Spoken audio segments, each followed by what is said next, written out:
Well, we've had one, Jackson. It was the youngster. We were talking about football with Ben. Paul, we're also talking about how you and Ben talk about hands, analyse hands. Forget the bad beats. Okay. You're now analysing hands together, and we know how good Ben is. What's it like having a son that's probably gonna? I can't say overtake how good you are, because you're probably one of the. Well, he probably is now. He has overtaken me. I mean, he's like the new generation of good young players. Him being particularly young, and he thinks about the game in terms of the aggression and the general ideas at a level that massively surpasses what us old boys used to think like. Yeah. Certainly. I mean, obviously we try and keep up with the youngsters nowadays, and that's easier said than done. They can get a lot more practice in, and they've got more stamina than us. I mean, Ben goes out and plays 7 days a week. I'm trying to stop him from doing that because I think it's bad for his health. 7 days a week, live cash, and online as well. And he gets home sometimes. I mean, just to give you an example, my daughter, who works for a PR company, yep. She gets the train to Birmingham one day last week.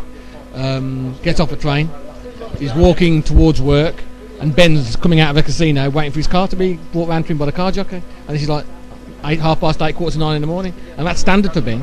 I couldn't do that because I couldn't stay awake that long apart from anything else. But so he gets a lot of experience, and it's almost like he's helping me to keep up with the young lads. Not keep up with them, but do your best to keep up with them, because it's not easy. It's easier said than done. I don't play that much now, and I'm probably glad that I don't, because it'd be a lot more difficult to win against these young players because so many of them are so good. So I suppose one of the things for Ben is that it's now 24/7. We never had that. We never had that in our day whatsoever, did we? And also the training. I mean, in our day, if you wanted to learn how to play poker, you sat at a table and you played, and you lost your money and learned to lose your money less quickly next time. Yeah. Whereas now, there's videos, there's TV, there's books, magazines, every possible way in which you could learn anything. You can learn how to play poker. In our day, you played by not wanting to lose your money. Do you think the guys who come off the internet in the last 2 years have kept the game going as good as it is? Absolutely, the good ones particularly. I mean, the good online players. There's a lot of players who think they're good and are nowhere near as good as they think they are, and there's a lot of players who can talk a good game but can't play a good game. There's a lot of players who have been taught how to reduce their disadvantage by playing mindlessly aggressively, and to some extent it will work for them. But the good players, they're just fantastic. I mean, the likes of JP Kelly and Praz Banzi are like just beyond belief in terms of how good they are. But I think they're the best 2 UK players. Yeah. But like James Aitken, Carl Marinholtz, Toby Lewis, there's just so many of them that you could go through. Sam Trickett, there's just so many fantastic players who have had a good grounding in online poker. There's so many better players playing poker now than there were in our day when we were playing. But that's why it was so easy in our day. One of the guys I now miss, because he now travels the world a lot more, and it goes under the radar quite significantly, is Chris Brammer. Chris is now rated number 1 online. He's rated number 1 online in the UK, and we don't see him playing poker anymore because he's travelling the world. Yeah, well, that's another thing that they can do when they, I mean, to be fair, we used to do that a little bit to some extent when we used to go on a circuit, but it's nothing like what the young lads do now. But again, I can give you a list of all the best players I can think of, and I'll miss 10 of them. Yeah. And Chris Brammer being a good example of it. I mean, I still think that JP and Praz are head and shoulders above. Not head and shoulders, but I think they're significantly better than the rest. Yeah. But there's so many. There's like a different batch and then a lower batch and a lower batch. But there's so many really, really top class players that you wouldn't want on your table. It's hard to. You can't keep track of them all, and there's more coming through all the time. As we speak, we'll see somebody else, a new kid on the block coming in, and have you got your bankroll? Well, I'm crushing online. Exactly. And I mean, the good thing is that with all the good players coming through, there's obviously a lot of less good players coming with them. And so there's always going to be, or I say always going to be, at the moment certainly there's enough money for people to make a living playing online. Harder live because it's much slower, but but there's always enough. There's enough less good players or bad players, whatever phrase you want to use, to make it profitable for the good players to make a living out of it. But like as I say, there's some of the good players are just amazing players. How much practice and how much the transition between online poker and live poker, if you're predominantly online? How easy is it to get the transition to start playing, even though you got the bankroll, which most of us never had when we start just playing live poker? I think the hardest. I mean, moving from online to live. Yeah. I think the hardest thing for online players is to have the patience to deal with the comparatively amazingly slow nature of live poker. I mean, apart from the fact that live poker is probably played at about 1/6 of the speed in terms of dealing, you're playing on only one table. If you can get on that table, if you're playing a cash game. So you're playing in terms of tournaments, you're playing on one table, playing 1/6 of the speed. Whereas online, you might be playing. I mean, depending on how much volume they put in, you could be playing anything from 4 to 12 tables, 6 times the speed on each table. Yeah. So to actually get your mind, so I would imagine a lot of them actually get bored and then play beneath their own ability because they're bored. They want to get action. You know, a lot of them they're action junkies.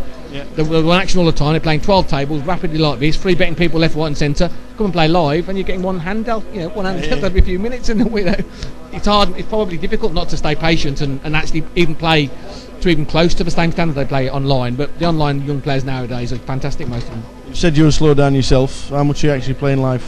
I play for Genting. I'm playing all these tournaments. I think they're fantastic value and the structure's fantastic. Genting sponsor me into various tournaments throughout the month. I play a couple of live, not as much as I used to, but I want to start doing it a little bit more, but live cash games more than tournaments, because obviously when it comes to 1 o'clock I'm ready for bed. So like when you play a cash game you can go home at 1 o'clock. If you're playing a tournament you go home when you get knocked out. So for me now getting old, it's, you know, I don't want to stay awake that long. Online I play a little bit of cash but not very often. I play a few high-low tournaments, mainly mixed game sort of things, but only small ones because they're going to finish at a time that I know I'm going to be happy to go to bed with. I mean, I couldn't play on like some of the bigger sites where they have tournaments with 5,000 winners and you're playing at 10 o'clock next morning. I'll be asleep. I could be massive chip league, I'll be asleep. I would be asleep, so you know I just can't. But there's plenty of options out there. There's plenty of choices. But I say it's a young man's game, and good luck to them. You're both playing tomorrow. Yep. Will it be a team talk before you start, or is it all just like all comes natural now? Yeah, Ben doesn't need a team talk. If anything, I mean, as I've got older, I actually appear to have in my mind I've got less patience. My biggest asset in playing poker was always to be my patience, but I seem to have lost it. You get a grumpy old gits at you. So I think I'm probably a lot more impatient now than I used to be. But Ben doesn't need Ben doesn't need a team talk from me. So if anything, I need a team talk from him. Looking forward to this event. It's another cracking field. Absolutely love it. Fantastic field, fantastic structures. The dealers are fantastic. Colin sorts everything out in the super. You know, he's just great card game supervisor.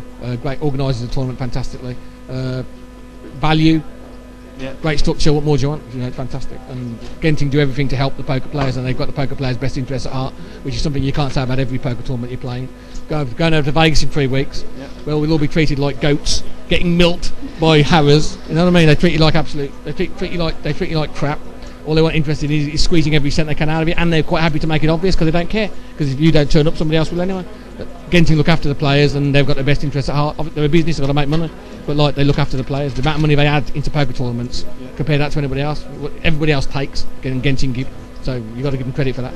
You like your PLO, and you mix games. Yeah, well, when I go to Vegas, I'm playing. I'm playing one horse event, a 10-game event. 10 games? I can't name 10 games. I actually couldn't. If you asked me to know, I couldn't actually name 10 games. But there's all the various mixed games. But I've been playing these mixed games for like 25 years. So, and there's the biggest edge in them games. Like all the youngsters are really good at hold'em and getting it in pre-flop and pre-flop, aggro strategy. You can't do that when you're playing pot limit high-low. You can't get away with it. So, it's better for the older people. Yeah. And I've been playing it for 25 years. And I think playing those games in tournaments, you've got a big edge if you're good at the games because most people can't play them properly, and you've got a big edge if you're good at tournaments because a lot of them can't play proper tournament strategy. And so, being as I'm quite good at tournaments and pretty good at the games, I've been playing them for 25 years, I'm figuring it's the biggest edge I've got, and I'm going to play like 4 series events and 2 or 3 events at the Venetian and the Deep Stacks, and hopefully do quite well in them. If I don't cash them, it's going to really annoy me. I'll be really disappointed. Yeah. Back to this game, the transition that we've had as media. We've now got an RFID table. It's showing the whole cards. Fantastic. It's something that we can actually analyse. You get smart, look. Look how smart you look. The RFID table, is it something that people can actually watch and learn how to play? Absolutely. I mean, obviously it depends on who's on the table, but generally speaking, if the best way to actually learn playing poker is to actually see someone's hand. I mean, obviously you go and get their actual thought process, but we've got commentators who will be looking at the hands, and you don't necessarily want to have someone's direct thought process. You want to have the possibilities of the thing. People don't want to be told how to play. They want to be told what they need to think about to make their decisions. Yeah. And the commentators will be looking at the cards, making judgments as to what the person might be thinking, giving a couple of alternatives perhaps, and you can make your own judgments, but you can see what would you have done and what did he actually do and what did the commentators think about it, so you get all that thought process on each individual hand of any significance. Obviously a lot of hands are just standard hands, but like the marginal hands and the tricky spots, you can work out what you might want to do, see what the player actually does, see what the commentators think, and all that information's got to help you improve, hasn't it?